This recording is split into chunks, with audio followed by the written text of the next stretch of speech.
Hello everybody, it's Pixie People here again. It's been a bit since I posted. Not really, it's been a couple days. But I just want to set up some stuff because I'm going back to school. Same schedule as last time, where I just post every Friday, Saturday, and Sunday, if I'm feeling generous. Oh, and maybe Tuesday. Maybe Tuesday. Maybe Tuesday.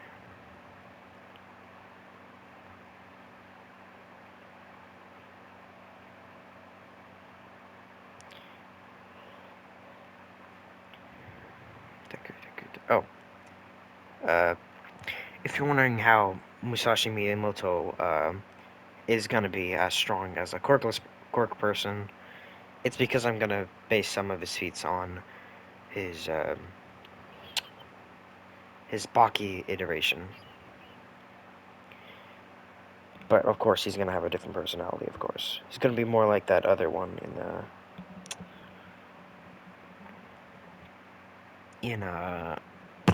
that one manga that's really greatly drawn. You see a lot of edits on it.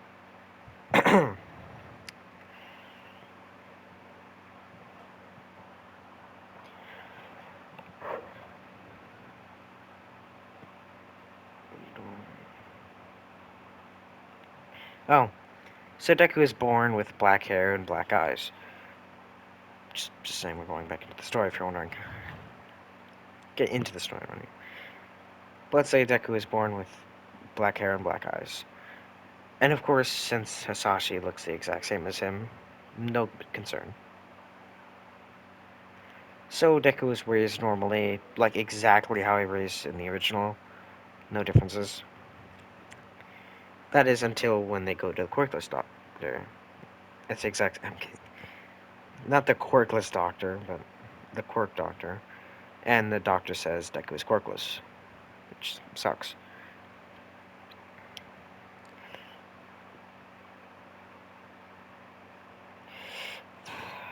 Then Deku has a. Then after they're driving back, Inko is a little surprised that her kid isn't, sobbing.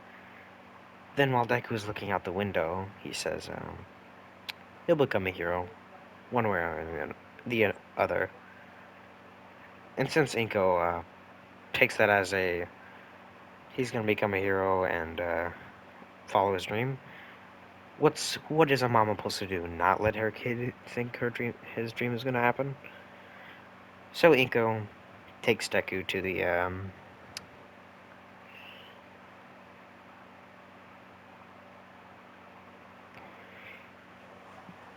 so she okay. So then Inko takes Deku to a sword dojo, and Deku picks up a wooden sword from the bin. It's actually a really old one actually, and Deku feels like a bit of a familiance in this one.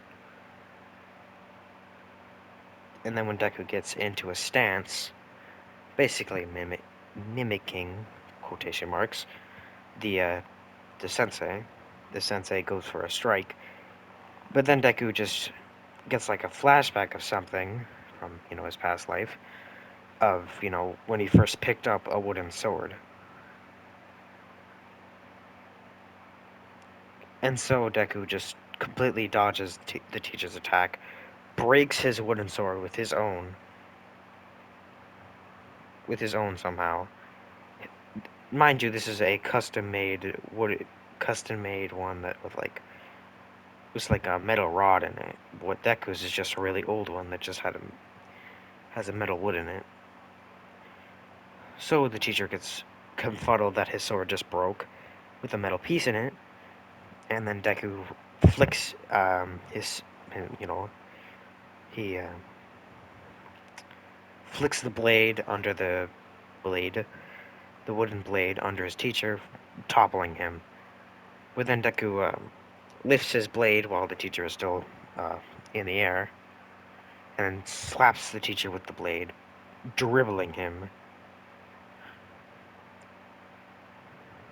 about 2 times. Like he dribbles, then he goes under the teacher, and then basically uppercuts with the katana, which is basically like he turns the blade around, basically on its sharp side, quotation marks again, and then drops him. Then Deku stands up after falling on his back and bowing to the sensei.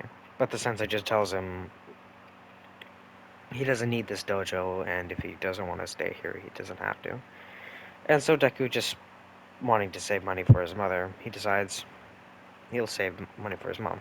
So he says he doesn't want to go here anymore, so Inko leaves with a bit of money missing. But not as much as if Deku was there for a long time. And so Deku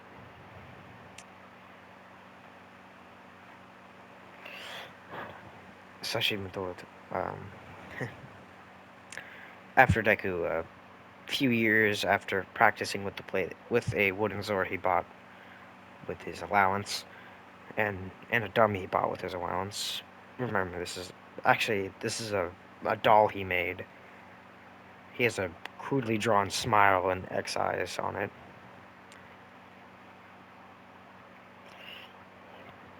And so Deku then uses his, wooden thing he bought on eBay to like slap around the dummy for a really, really long time. Basically, he's out there for like hours after school, making his hands actually bleed from how hard he's hitting it, and like busting up the thing. Then we see Deku grow and grow after hitting it. That is until we see it, his sword about to like chipped and broken, with the dummy also being chipped and fluffed up after being smacked so many yards. So then Deku, after swinging so many times, he rears up a swing, cuts the wooden the uh, his doll straight in half, breaking his sword completely. Like he shatters it while breaking it, while cutting it. Like right after he gets the last cut in, it breaks, it shatters. Then Deku stands up, drops his blade, and then bows to it by clasping his hands and then bowing. Then he takes it out to the trash. Then we get to see Deku in middle school, being less bullied because of how just absolutely demon time he is with a wooden sword. And, of course, Deku knows a bit of martial arts because reincarnation background. Yeah, I think Musashi knew a bit of martial arts. He also does the thing that the baki version of Miyamoto does, where he makes them think they've been cut, even though Deku hasn't even touched them. So usually people just don't mess with him because they're afraid of Deku just pulling out like a sword that they didn't see, and he's gonna cut them straight in half. So, but Bakugo still bullies Deku, but Deku, of course, being a little less, you know, I'm gonna cut you in half vibe with Bakugo. Baku gets away with a couple bullying. But of course not as much because the teachers, knowing how strong Deku is, considering that that some of them have seen him drop a dude with a counter punch and then throat chop to the to the throat, just dropping them straight on the ground. They even saw him beat like this really absolutely yoked kid, which they all thought was an adult. That it was. If you're wondering what that is a. I can't remember what his name was.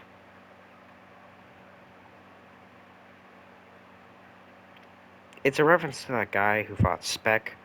Somehow I forgot his name. The guy who won that fight. The guy with the cool tattoo and the bunch of. You know who he is. They saw him take him down with just a flick of his fingers, basically. And the guy dropped like he was completely unconscious. And we get to see like an instant replay. Like Deku weaved his hands to make the guy look at the other hand, then cussed one of his other hands to cut one of his veins out.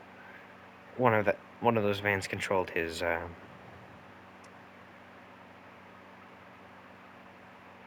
brain slightly.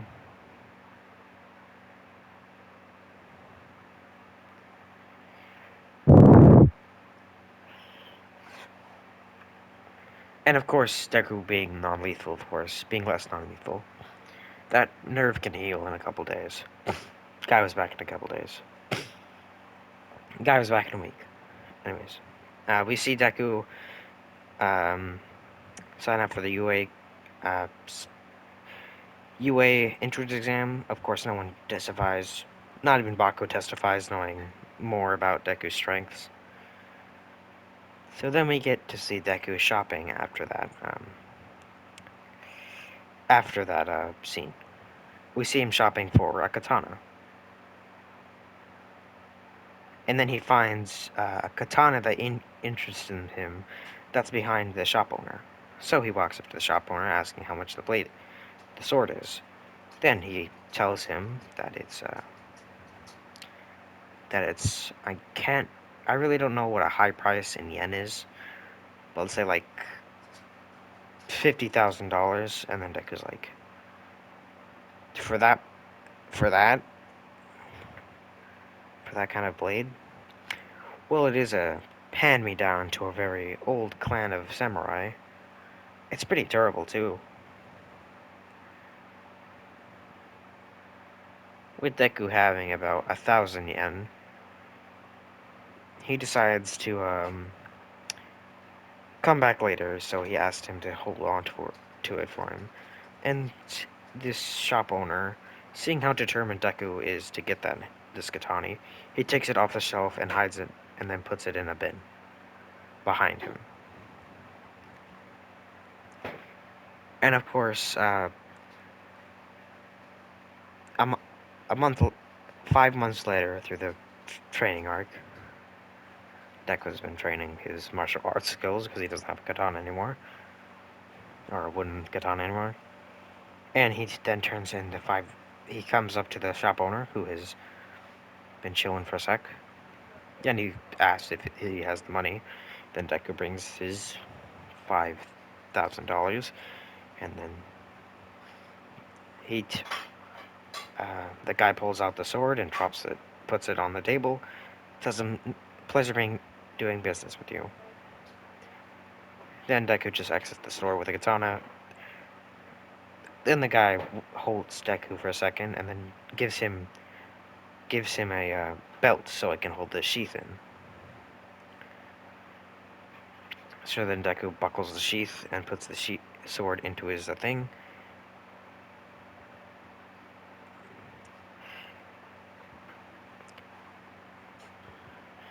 And then Deku has like the cloth over it. It's pure white and has a red tied thing onto it.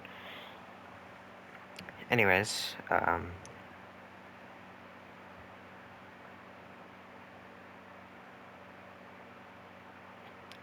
oh, and then Deku had a bit more money, so he bought another katana, a much, you know, less expensive one, like $100 katana. He had 5,000 and $100 there with him, so he could get the great katana and the less interesting katana. But there was something interesting about this katana, this uh you know, 100 $500 katana Deku bought. This katana is actually a really, really old katana.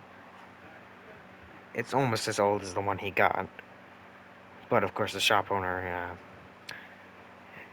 somehow didn't know that, so Deku got basically a bargain. And then Deku actually looks at it for a sec and then realizes the actual price and says, then he scoffs and says, not scoffs, but like chuckles to himself, saying how lucky he is. Anyways, he trains for another 5 months, and with both his katanas, he had to learn how to use two katanas. He learned it in about 5 months.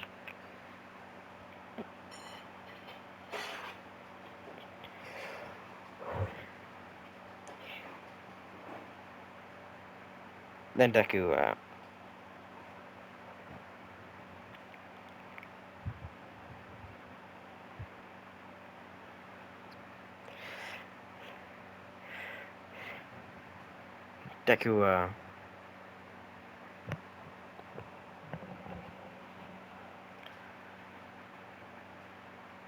Katana, katana. Oh, so after the 5 months are up, Deku shows up to the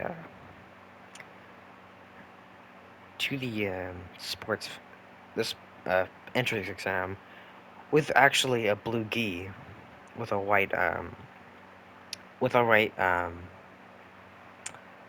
can't remember with a right white thick rope on him with the katanas also being with him. He obviously registered them like a week before, and so Deku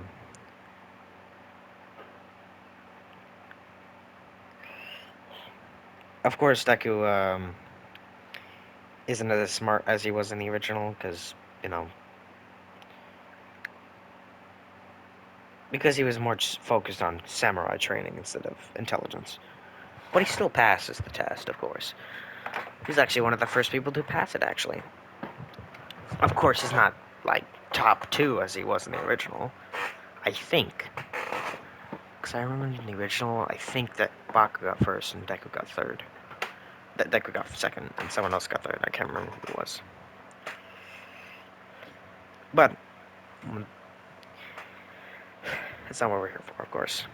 Then Deku walks up to the gate, not getting uh, interrupted because of Ida, because Ida then felt his leg get cut, so he looked at it, but then he realized his leg wasn't cut.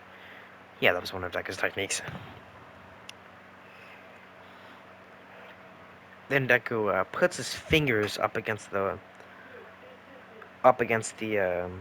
metal door, and then just opens it with a 1-inch punch. Then Deku takes out both his weapons, and then basically blitzes everyone's eyeballs. Like they were looking towards Deku after he did that, and then he just like vanished in the blink of an eye. Because of course every Baki character, um,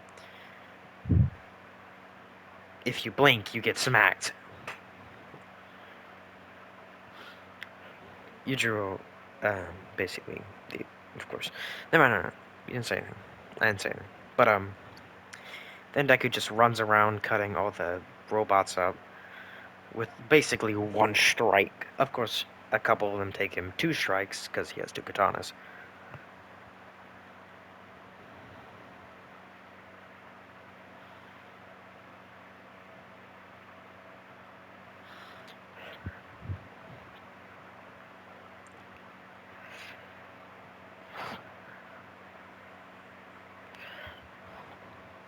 Deku, of course, after getting a buttload of points, puts his swords away and then sits down and waits for something else to happen. And then something happens. He hears a girl scream, and then Deku turns to see a load of people running away from one area. So Deku gets up and walks towards the girl who is captured. Then she points up into the air where Deku sees the 0 points foot. And then Deku just uh, jumps onto the 0 points foot, takes out one of his blades, cuts the 0 points foot, then jumps under it, puts the sword back, and then 1-inch punches the foot back up to the 0 point's face, basically flipping and then getting kicked in the face, then destroying the 0 point with its own foot. Then the 0 point drops out immediately, with Deku then, of course, just brushing off the big old rubble that Ochako was struggling under. And then Deku picks her up, puts her put her put her on his shoulder, and then just waddles over to the cover girl, and then actually sits next to Inko while she's getting her arm treated, that leg treated. And then Ochako thanks Deku, and Deku says it's no problem. It's what a hero would do. Then every single other person who thought of getting into UA then realized that that was kind of a civilian thing to do. To run away unless it's not your problem. Anyways, Deku then leaves back home, getting out of his gi, and then relaxes. A week later, he gets his acceptance letter. It's narrated by Aizawa, saying personally that he did an amazing job.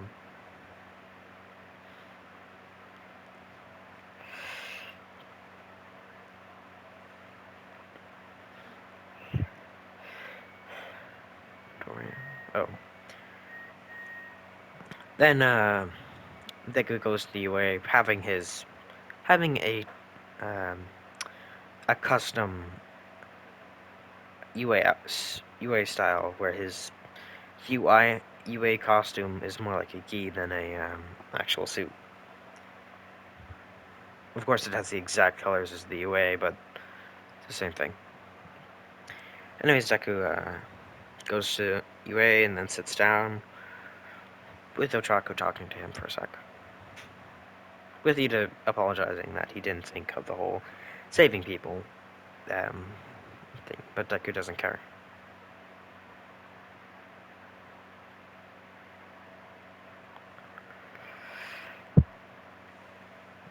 Then Deku check the time. Okay. Then Deku relaxes. Then Aizawa shows up saying it took everyone 5 minutes to quiet down, too long, and then everyone sits back down. Then Aizawa explains what they're doing, and Ochako, before raising her hand, Deku touches her hand, telling her not to put it up.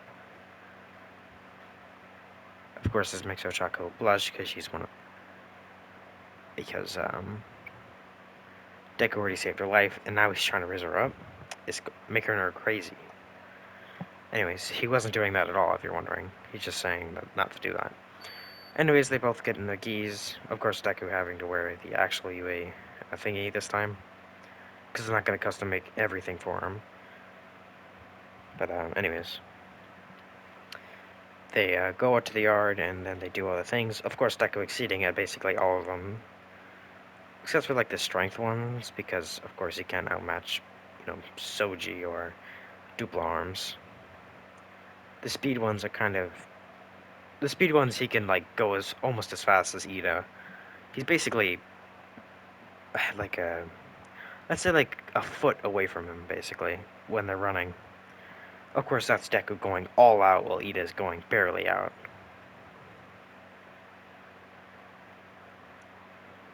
Actually, no, it's not him going all out. It's actually him going mildly out. Basically, what Ida's right now, like not going full out, but Deku's not even going that far out too. So he gets second place in the running. So basically, everything goes the exact same. But of course, Deku getting more first. Like those crunches, he gets first. In those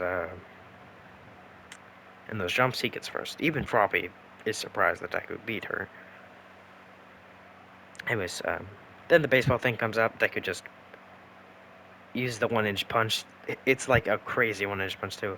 He throws the ball in the air and then he grazes it and then punches it, punching it basically as far as Bakugo did. Of course, Inko stole. Of course, Ochaka stole. And of course, no one gets. But no one gets eliminated.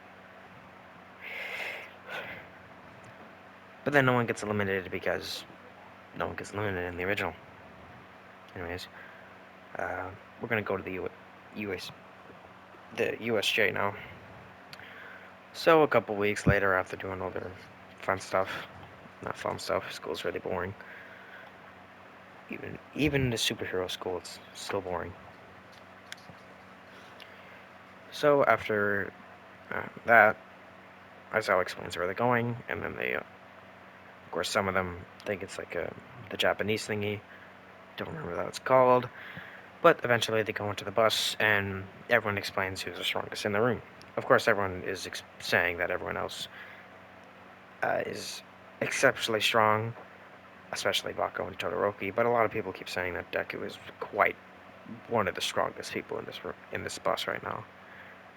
They even say that he's probably stronger than Aizawa, which Aizawa glances at but does ignores. Until Bakugo, Todoroki slightly glares, but Bakugo is the one that's screaming at him that's not true. Dude, this dude is insane, man. This guy is fucking Ignore serious. that. But he's complaining that he's losing. Okay, so he's don't worry, okay, so what is it? Oh yeah. So of course, I was trying to say like Baka was screaming at Deku, but Todoroki was scoffing, knowing, quote unquote, that he's stronger. Eventually, they get there, get off the bus, and of course, before the portal even opens, Deku senses something's wrong. So he walks ahead to Aizawa, telling him something's wrong, and Aizawa looks at the bottom of the stairs, wondering what's up, then sees that portal opening, and then immediately knows what's happening. So he immediately barks orders at that gravity girl, telling her to keep the kid safe, while Deku just immediately blitzes ahead of Aizawa, and then cuts the dude that comes out of the first portal. Not killing him, non lethally cutting him on the chest, dropping him instantly. And of course, after all the people escape, Deku pulls out both his blades and then starts folding every single person there. Even the people with those like with the bullets, he basically just cuts their bullets in half and non-lethally makes those bullets go into other villains, like in their knees and arms. Then he blitzes them, actually throwing his swords in the air, 1 inch punching their backs and breaking both their spines. And then he blitzes back to one of his blades and cuts a couple people, then goes back to his other blade after cutting 2 more people, and then just keeps going. And then as I was seeing this, goes down to help Deku. Of course, Deku not needing so much help. Of course, Kirigiri, after seeing how much Deku is annihilating all the villains they sent out, he decides to sneak next to he decides to sit right next to Shigaraki, but Shigaraki tells him to just go do the thing he was made to do, and so Kirigiri just decides to do it. So he goes there for like a microsecond, drops everyone into portals, and then goes back. And then he's after Deku is killed, made a lot of people bleed. Um, Shigaraki eventually tells the Nomu to go kill that guy, not even realizing that's a teenager.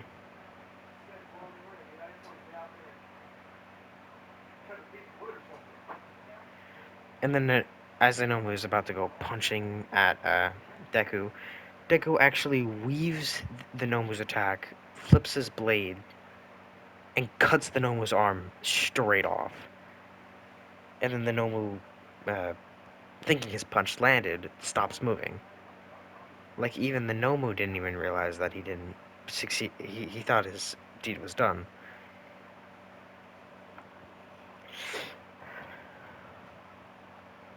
Then the Nomu looks towards Deku, realizing he didn't do his job, so he goes to punch him again, but his arm doesn't reach. His arm doesn't reach. His arm didn't reach as far as he thought it would, because he didn't realize his arm was gone. And then Deku blitzes the Nomu, cutting the Nomu straight in half, dropping the Nomu in 2 halves. Straight up murdering the Nomu in 2 strikes. And then Shigaraki blitzes behind. Then Deku blitzes behind Shigaraki, basically in a blink of an eye, and stabs his leg so he can't move. But sadly, Korigiri makes a portal onto Deku before his sword is stolen. Basically, he pulls the blade out and wonders where he's going until he gets shot straight at the bottom of the water of that area, the water area. So he sheaths his blade as quickly as possible, and then just straight up swims so fast you would mistake him as a killer whale. Then he shoots right out of the water like that one Freddy versus like that one scene in Freddy versus Jason, where Freddy jumps onto a deck. That's basically what he does. But already Korgiri's gone with the body of not even the body with the Nomu. He leaves the Nomu. And then, of course, all the heroes show up,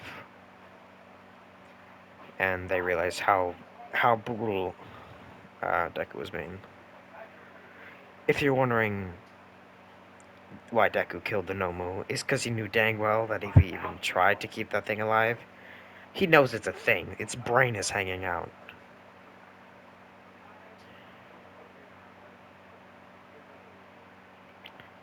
You know, he knows dang well that the Nomu wasn't human, so he just cut it and killed it. So they take the Nomu's body in for studying. But that's basically it. Deku taking no damage from the villains basically goes home, and that's it. Anyways, like, subscribe, hit the post notification bell. Hope you liked the video. It's been a bit. I know the schedule was going to change. It was half an hour for this. Sorry for the little bit of my family yelling because he was losing. Anyways, I'm not saying I wouldn't do that. Anyways, please subscribe. I want to get to my 50 subscribers. Hopefully, please, please, please, please. Anyways, bye.